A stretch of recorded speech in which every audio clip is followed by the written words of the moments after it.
Hi guys, welcome to the channel. So in this video we are going to discuss about the question named as that we have to find the pairs which are divisible by the number k, right? Here we are given with the k number. हमें ऐसे pairs ढूंढने हैं जो कि k से divisible होंगे, right? पहले तो मैं तुम्हें conditions बता दूं. इनके कहने का मतलब है पेयर्स बनने चाहिए. लाइक इसमें और इसमें क्या है, तुम्हारे पास पेयर्स बन रहे हैं. सपोज अगर तुम्हारे पास ऑड लेंथ है, ऐसे दिया हुआ है, तो ये क्या है, तुम्हारे पास इसमें पेयर नहीं बनेंगे, राइट? एक ये बन जाएगा, एक ये क्या है, छूट जाएगा. तो ये क्या है, तुम्हारे पास आंसर नहीं देगा, right? Okay, so let us first consider the first example that is given over here. That is 9, 5, 7 and 3, right? This one is the example they have given. Okay, अब देखो हमें क्या बनानी है, पेयरिंग करनी है, right? अगर हम पेयर करेंगे, suppose हमने 9 plus 5 कर दिया. 9 plus 5 is equals to what? It is equals to 14. Is it divisible by 6? No, it is not divisible by 6, right? ये 6 से divisible है ही नहीं, तो हम आगे जाएंगे. 9 को ऐसे ही रहने देंगे, आगे जाएंगे, right? So हमने आगे फॉरवर्ड मूव किया, ठीक है. 9 plus 7 किया, right? अब हमने देखना है कि क्या ये डिविजिबल है 6 से या फिर नहीं. 16 आया इसका आंसर. क्या ये डिविजिबल है 6 से? No, it is not divisible, ठीक है. ये 0 के इक्वल नहीं होगा. अब 3 प्लस करके देखो. 9 plus 3 is equals to what? 12. क्या ये डिविजिबल है 6 से? यस, ये डिविजिबल है. तो इसका कहने का मतलब क्या है कि हमें ये एक पेयर मिल गया, राइट? और जो बचा हुआ पेयर है वो भी क्या है, 6 से डिविजिबल होना चाहिए. अब देखो 5 plus 7, क्या ये डिविजिबल है 6 से? यस, ये भी डिविजिबल है. क्यों? क्योंकि इसकी वैल्यू भी 12 की इक्विवेलेंट होती है, राइट? तो तुम्हें ये चीज मिल गई. I hope the things are clear to you.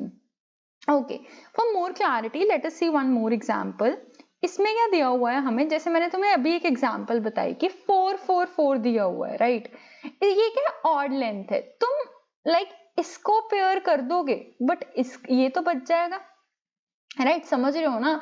Although 4 plus 4 is 8 and अकेला जो 4 बचता है वो 4 है. ये दोनों ही डिविजिबल है 4 से, द गिवन वैल्यू k से. बट ये क्या है, ये तुम्हें डिविजिबिलिटी नहीं देगा. क्यों? फॉल्स आंसर देगा, क्योंकि तुम्हारे पास जो है पेयर्स नहीं बन रहे. अगर तो तुम्हारे पास ऑड लेंथ है तो वो तुम कंसीडर नहीं करोगे. I hope the things are clear to you. Okay, अब देखो इसको हम कैसे सॉल्व कर सकते हैं इस क्वेश्चन को. इसको हम with the help of set कर सकते हैं, ठीक है. अब सेट के कैसे है, सेट क्या है, यूनिक वैल्यूज लेगा. अब देखो जैसे तुम्हारे पास आया था 9 and 3, 9 and 3 आया था, राइट? ये क्या था, किस इंडेक्स पे था? ये 0 इंडेक्स पे था. ये तुम्हारे पास 0 1 2 3 थर्ड इंडेक्स पे था, राइट? अब तुमने ऐसे 0 और थर्ड इंडेक्स ये क्या है, सेट में ऐड कर देने हैं. जैसे जैसे तुम आगे आइटरेट करते जाओगे, राइट, तुम सेट में ऐड करते जाओगे, बट तुम ये देखोगे कि क्या वो चीज ऑलरेडी ऐड है. अगर ऐड है तो तुम उस चीज को कंटिन्यू कर दोगे, but with a base condition कि कभी भी जो लेंथ है वो क्या है, ऑड नहीं होनी चाहिए, right? So let us proceed towards the code. अब तुम्हारा कोड क्या कहता है, सी तुम्हें जो कोड दिया हुआ है ये तुम्हारे पास कोड है. इसमें हमने क्या ले लिया, एक हैशसेट ले लिया है, राइट?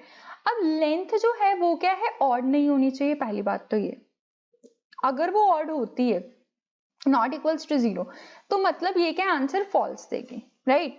अब देखो, अब अगर सेट का साइज 0 है और i ग्रेटर देन 0 है और उसमें कोई वैल्यू ही नहीं आई, तो आंसर क्या आ जाएगा, फॉल्स.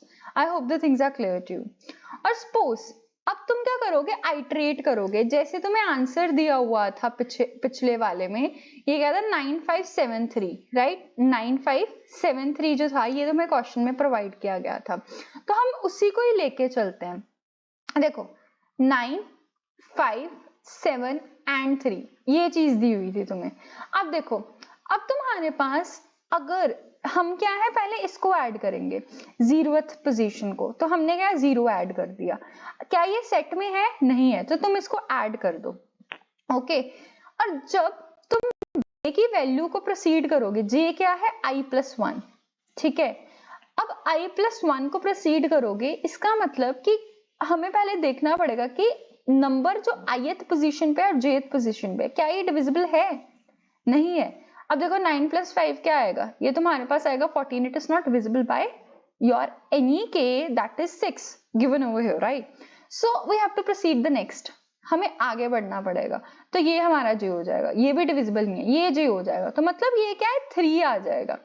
I 0 j तुम्हारे पास 3 आ जाएगा। अब तुम्हें देखना है nums of 0 plus nums of 3 क्या ये डिविजिबल है तुम्हारा या फिर नहीं है। ठीक है, अगर डिविजिबल है उसको ऐड कर दो और ब्रेक लगा दो। ठीक है, ओके। अब देखो फिर से तुम आइट्रेट करोगे। अब i इज इक्वल्स टू 1 होगा, i इज इक्वल्स टू 1 होगा, j क्या होगा, 7 होगा। क्या ये दोनों का एडिशन डिविजिबल है, ये देखना है हमने। हाँ ये डिविजिबल है तो इसको सेट में ऐड कर दो। अब सेट में ऐड कर दिया, ठीक है, क्या आई तुम्हारे पास वैल्यू, ये आई 1 और 2, राइट। हमने सिर्फ i वैल्यू को ऐड किया, उसके नम्स ऑफ i को ऐड नहीं किया, राइट। और ये चीज क्या कह रही है कि तुम्हें देखना है कि सेट में वो वैल्यू ऑलरेडी प्रेजेंट है कि नहीं।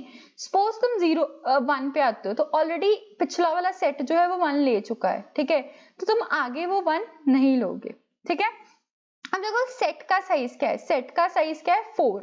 अगर सारी वैल्यूज जो है वो अरेंज हो चुकी हैं, ठीक है, उसके अकॉर्डिंग, तो ऑब्वियसली सेट का साइज और जो अरे का साइज है वो क्या हो जाएगा, इक्वल हो जाएगा।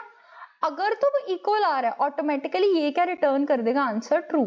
अगर नहीं आ रहा तो वो क्या आंसर रिटर्न करेगा, फॉल्स। तो ये तुम्हारा क्वेश्चन था। I hope the things are clear to you. यहाँ पे पहले हमने बेस कंडीशन डिफाइन करी है।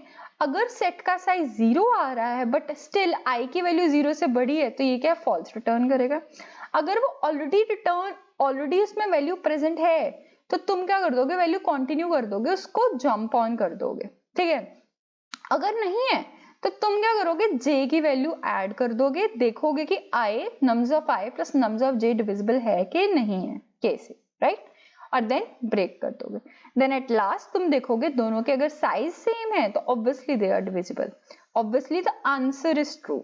Okay, otherwise it will automatically give you answer as false. Okay, I hope the things are clear to you, and thanks a lot for watching this video. Hare Krishna, and please subscribe the channel.